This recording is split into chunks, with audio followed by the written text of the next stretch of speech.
Hey everyone! Happy Saturday and welcome to the Wall of Influence Leadership Series. It's the last day. Last day, guys. Okay. So if you guys are hopping on here, I know a lot of you guys are going to be my customers, my followers, and all that stuff. So if you're not a unique presenter, then obviously you may be a little confused at this, but if you open your mind, you may actually find some really golden nuggets that you can apply to your life and business, okay? Whatever company you're with, whatever you are doing, I guarantee in some shape or form, you can take some of the nuggets that I'm going to talk about today and utilize them in your life, okay? So I am going to share this real quick, so just bear with me while we let people hop on, okay? When you are hopping on, let me know where you're coming from. All my boss babes, hashtag boss babes. And tag your teams. If you're watching this on the playback, hashtag replay, so we can keep it bumping, keep it rolling, okay? So let's see, we're gonna share this into my team page. And then we are going to rock and roll. So I am gonna give a few minutes just because I said that I was coming at 3, but because it is Saturday and I want to be able to have fun outside with my kids, I decided to kind of bump it up a little bit, all right? So let me share it one more place, and then we will get started. And today, hey Gray! One of the other reasons that I decided to do this earlier also was my loudest child is at Alex's house. They had a sleepover, so that meant that I got to have some peace and quiet, which is hard to come by if you've ever watched my lives, okay? So let me share this into Black Status page. Okay. Okay. Are we ready? Are we ready to do this? Thank you, Laura. Thank you.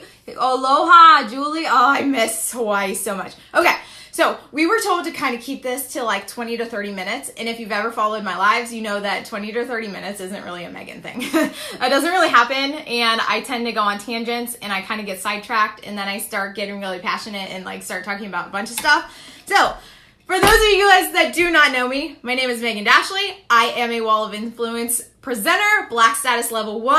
I am the mentor and leader of the Boss Babes, hashtag Boss Babes. I love you guys. And I joined June of 2014, hit Black Status in November of 2015, and hit BS1 in February of 2018, okay? So I am going to be talking about overlapping leadership. This is something that I am super passionate about and super excited about because your strength of the entire team, okay, the entire community of your organization starts with the overlap, okay? You are one person, and if you can train to overlap, the possibilities are ridiculously endless, okay? So what is overlapping leadership, okay? Overlapping leadership basically is just working with all of the leaders in your organization, all the leaders in your downline, working super deep into your team beyond where you're getting paid, beyond just your personally sponsored, beyond just your frontline presenters.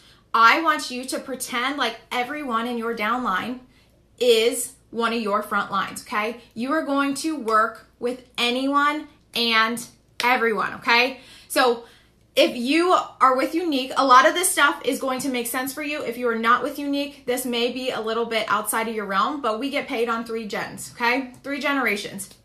But guess what? Working deeper than your 3rd gen is going to give you strength that you could never, ever, ever imagine, okay?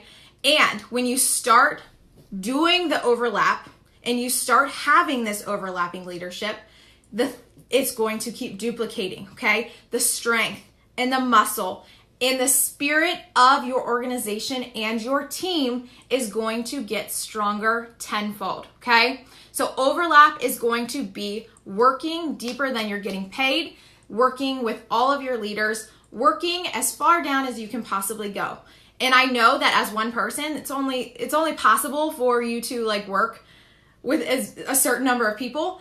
But when you're doing this overlap and it is one of your core values and one of your core missions to your team's success and your leadership style, guess what? That's going to trickle down to other people, okay? So if your team is succeeding, guess what? You're freaking succeeding, right? If your team is rocking it and killing it, guess what? You're rocking it and killing it, okay? They learn by what they see you do, not by what you say. So you are going to pass this strength of overlapping duplication down to them over and over and over, okay? And I do have notes just because I do have to keep this on like a time constraint, and that's really hard for me. I don't like being constricted. And so if you see me looking over here, that is why, because I have so much that I want to say, so much that I want to cover, and so much knowledge that I want you guys to utilize today. I want you to start implementing this into the culture and the community of your team today, even if you have a team of one, okay? So why do we create this overlap? Why do we need overlapping leadership, okay? There are so many different personalities. There are so many different leadership styles. There are so many different ways that you can be successful in anything in life, okay? The more people, the more personalities, the more leadership styles that you are able to provide to your team, guess what? The more resources for success for your team. Okay, so this gets me really excited because of the leaders on my team.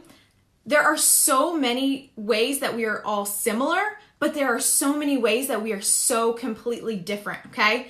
So by me leading my way and my leaders leading the way that they are strongest, not only are they empowered by the ability to lead in the way that is authentic and genuine to them, but girls that maybe are directly under me that relate and resonate with their style, they're still able to push and learn and grow and succeed, okay?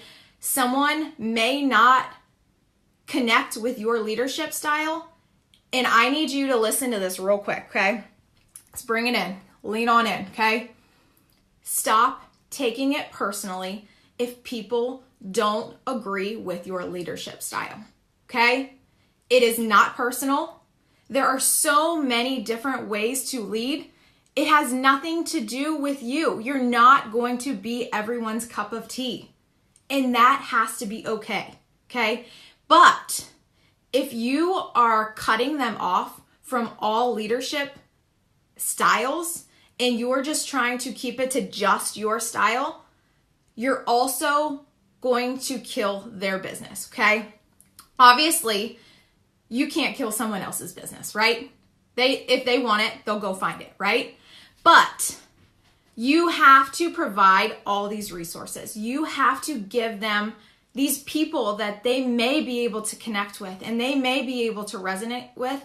And not everyone is going to like you, and not everyone is going to agree with your personality or even mesh with your vibe, okay? Your vibe attracts your tribe.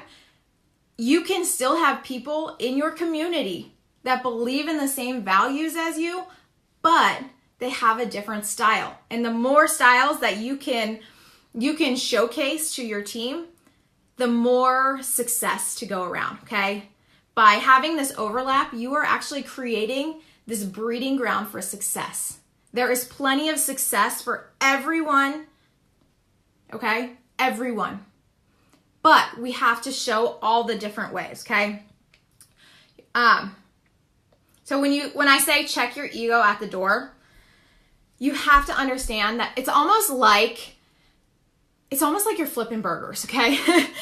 When I was at speaker training last year, one of the speakers was talking about this, and I loved this analogy, and I ran home and I immediately shared it with my team. It's like you're flipping burgers, okay? You are on the grill, you are the grill master, and you are making burgers, okay? But you only like plain burgers. You don't like mustard, you don't like onion, you don't like ketchup, you don't like onions in your burger, you don't like cheese on your burger. Maybe you're watching your carbs and you don't even like a bun, okay?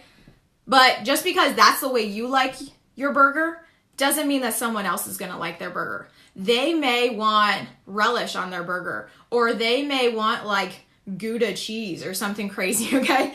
If my team knows that I'm all about analogies, and I try to find like any correlation that I can like figure out.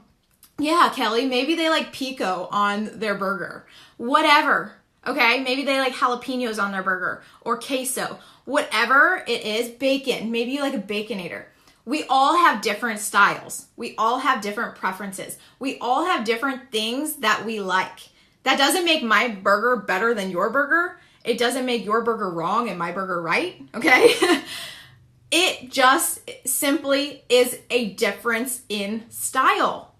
And it doesn't make me better than you, or you better than me, or my team better than yours, okay? We all have a difference, and we have to meet in the middle and agree to grow because we have different things to offer. We are the pieces to this puzzle that really make the strength of your team, okay?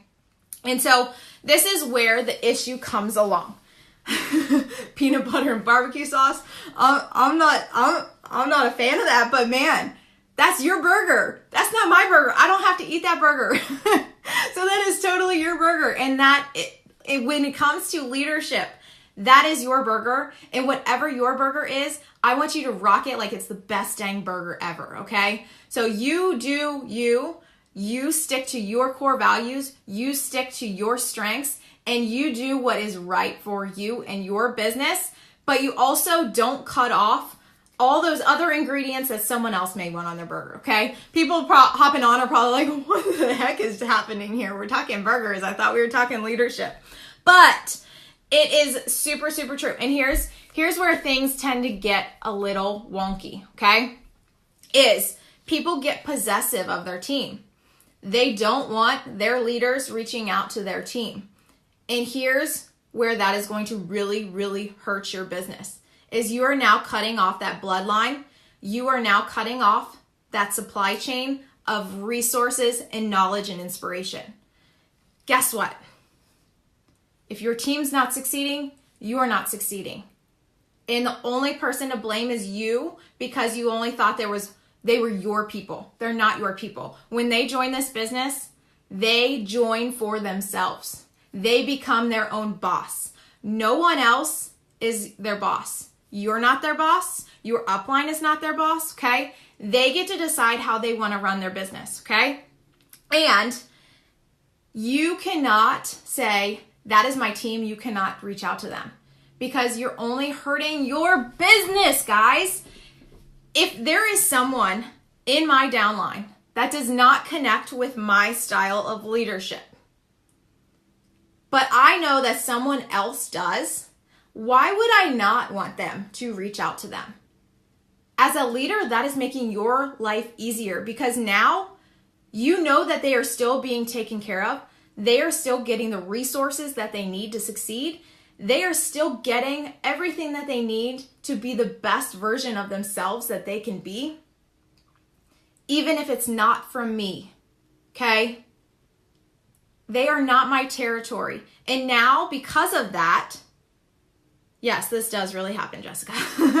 And because of that, I can now focus on income producing activities that are my strength, okay? If it is not my strength and I am forcing myself and I am getting frustrated and we're not connecting, she's not picking up what I'm putting down, it's just going to make it harder. We're both going to be frustrated because she's not understanding what I'm explaining. And someone else may say the same exact thing, but they may connect on a different level. So check your ego. Your team is not yours, okay? They are here to work with you, not for you. Let's hashtag that for a second and think about it. They're not here to work for you. They are here to work with you. They are your team. You are a unit of we. It's not about me. It's not about just you. It's not a singular unit. We are a community, and we, as a team, are going to succeed, okay? So stop trying to cut off that support line and check your ego. at the front door, okay? When you became a leader, you committed to helping them succeed. You took that responsibility, and I hope that as a sponsor, you are taking, and a leader, you are taking that responsibility to heart. Whether or not it is coming from you, where they are getting their love and their inspiration, as long as they are getting what they need, that is what matters, okay? Okay, good, because yesterday my video was choppy and I was really, really hoping that it wasn't happening. Okay, so for those of you guys that have a smaller team still, this is where it begins. If you have a single person on your team, it begins with you today. Every time that someone joins your team, I want you to send them a message introducing yourself and welcoming them to the team and letting them know if you ever need anything, I am always a message away. What you are doing here is you are creating that trust. You are creating that line of communication.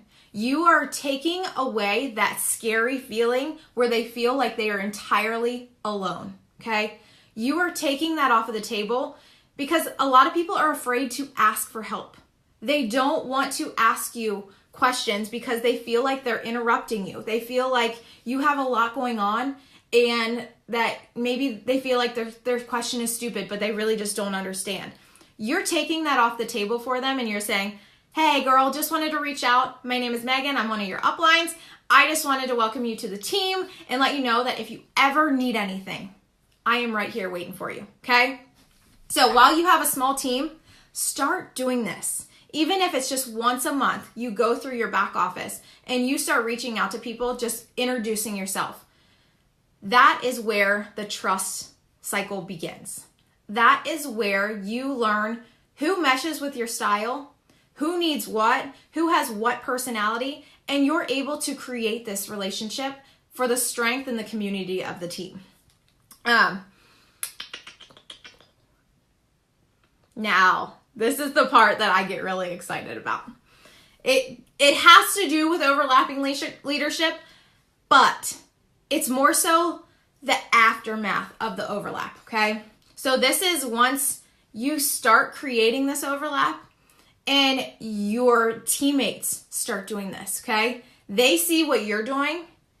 They're watching your feet, not your mouth, right? They're seeing this overlap and this leadership that you are providing. And they start to do it too.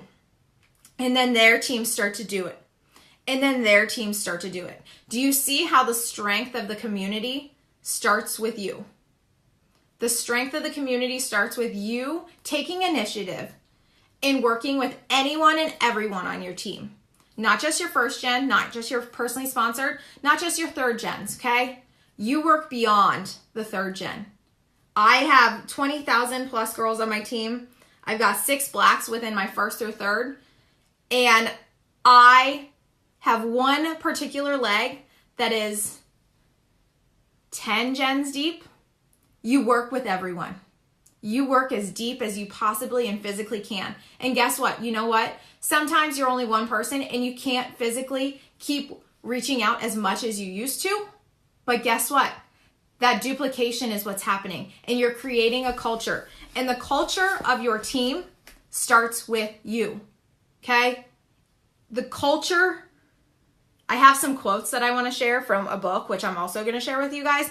The culture of your team, when you have a group of people that feel safe, that feel valued, that feel empowered, and that their opinions matter and their voices are heard. When they feel like their teammates, not just in their downline, are protecting them and care about their well-being, the strength of the community gets stronger. When they feel like someone has their back, and when they feel like there is always someone to help them, the community gets stronger. The culture of your team starts with your leadership. And not everyone has an upline that they absolutely love. Maybe you joined under someone and you just have totally different styles. You don't agree with them. Guess what? You get to decide the culture of your team. If you don't like the way that they lead and you don't like their leadership style, change it. Do something about it. Create a culture and a community in your team that people are proud of. That people see your team when you are posting and they say, I want to be part of that. I want to be a boss babe. I want to be a lash twin. I want to be a mascara mogul. Okay? Create a culture and a community that people not only love to watch, but they want to become a part of. And create a culture that your team is dang proud of. Okay? I am so proud of the culture of my team and community and the values that we hold. Okay? It's not about what is right for me. It's about what is right for our team. Leaders think differently. Leaders act differently. And when the community and the tribe is strong and people are looking out for each other and they see things differently and they look at things differently and they talk about things differently, everybody wins. Okay? So this is like completely like the aftermath of the overlap. Okay? This is the afterward. So here is the quote that I wanted to share with you. In a weak culture, we veer away from doing the right thing in favor of doing the thing that is right for me. It is not about me. My team makes me look good, but it is because of them, okay? They are the reason I am where I am. I said yes, but it is them. It is our community. It is our team. It is our tribe. So I'm going to read that again. In a weak culture, we veer away from doing the right thing in favor of doing the thing that is right for me. Don't be selfish, okay? Build a culture and a community around values. Make your team feel empowered and valued, that they are part of something special, that they are part of a family and a place where they are safe. Because majority of people don't have that safe place outside of the home. Outside in their 9-to-5 business, okay? They don't have that. This is their tribe, their people, okay? And then I had one more quote. What too many leaders of organizations fail to appreciate is that it's not the people that are the problem. The people are fine. Rather, it's the environment in which the people operate that is the problem. Get that right and the things just go. If you find yourself saying, my team is not working, my team isn't doing X, Y, and Z, my team isn't doing this, they're not doing that, they're not doing that, guess what? It's not the people. It's the environment. What environment are you giving them to work? Do they feel acknowledged? Do they feel recognized? Do they feel that they are a part of something bigger than themselves? Or do they feel like a dollar sign? Do they feel like a number? You never want your team, your tribe, the people that believe in you and put their faith in you, you never want them to feel like a dollar sign or a number. You put the people first, okay? The dollar sign is an after product, a byproduct of the community and the leadership and the tribe strength, okay? So, if you are looking for leadership books and you want more information on how to be the best dang leader ever, guess what? This book will breathe life into you. Leaders Eat Last by Simon Sinek. If you are not a reader but you like audio, go on YouTube. You can find so many of his talks speaking on the actual content that is in this book, okay? So Simon Sinek, Leaders Eat Last. Hold on. Let me grab the other ones real quick. Don't go anywhere. Don't go anywhere. Okay. I've got so many books, it's redonkulous, guys. Okay. I'm coming. Okay. This is another one. At Black Status Retreat last year, Rob Morris did a class on us, and he talked a lot about tribal leadership, this book. And as soon as I got out of his class, I ordered it online. It is absolutely amazing. It talks a lot about the community of your team, the different stages that people go through. This is a great, great book. But I would, this is Bible, okay? Okay. If you want to learn about different personalities, even though that this is for prospecting, this is the Color Personalities book about prospecting. Once you read this book and you understand people's different personalities, you are able to then apply that to coaching. When you know what drives someone, what things, because not everyone wants money. Not everyone wants trips. Not everyone wants sisterhood and friendship. They may be driven to help people. If they are a yellow personality, they are driven by helping others. They want to know how they are going to be benefiting other people, okay? That's just how they are. That's how they're wired. That's what drives them. When you understand what drives your team, you can understand how to coach them effectively.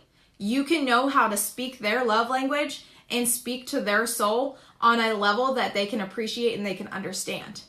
If you tell someone that for $99, you get this amazing set of makeup that's valued at $300, but all they want to do is help people, it's not going to speak to them.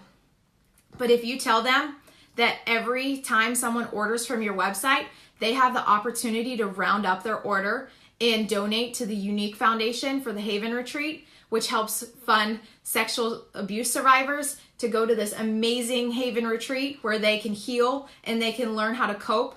Guess what? She believes in that. That's her helping people, okay? She can see that. She can feel that. So Color Personalities, that's a whole different training. And Valentina Ganter has an amazing training on that.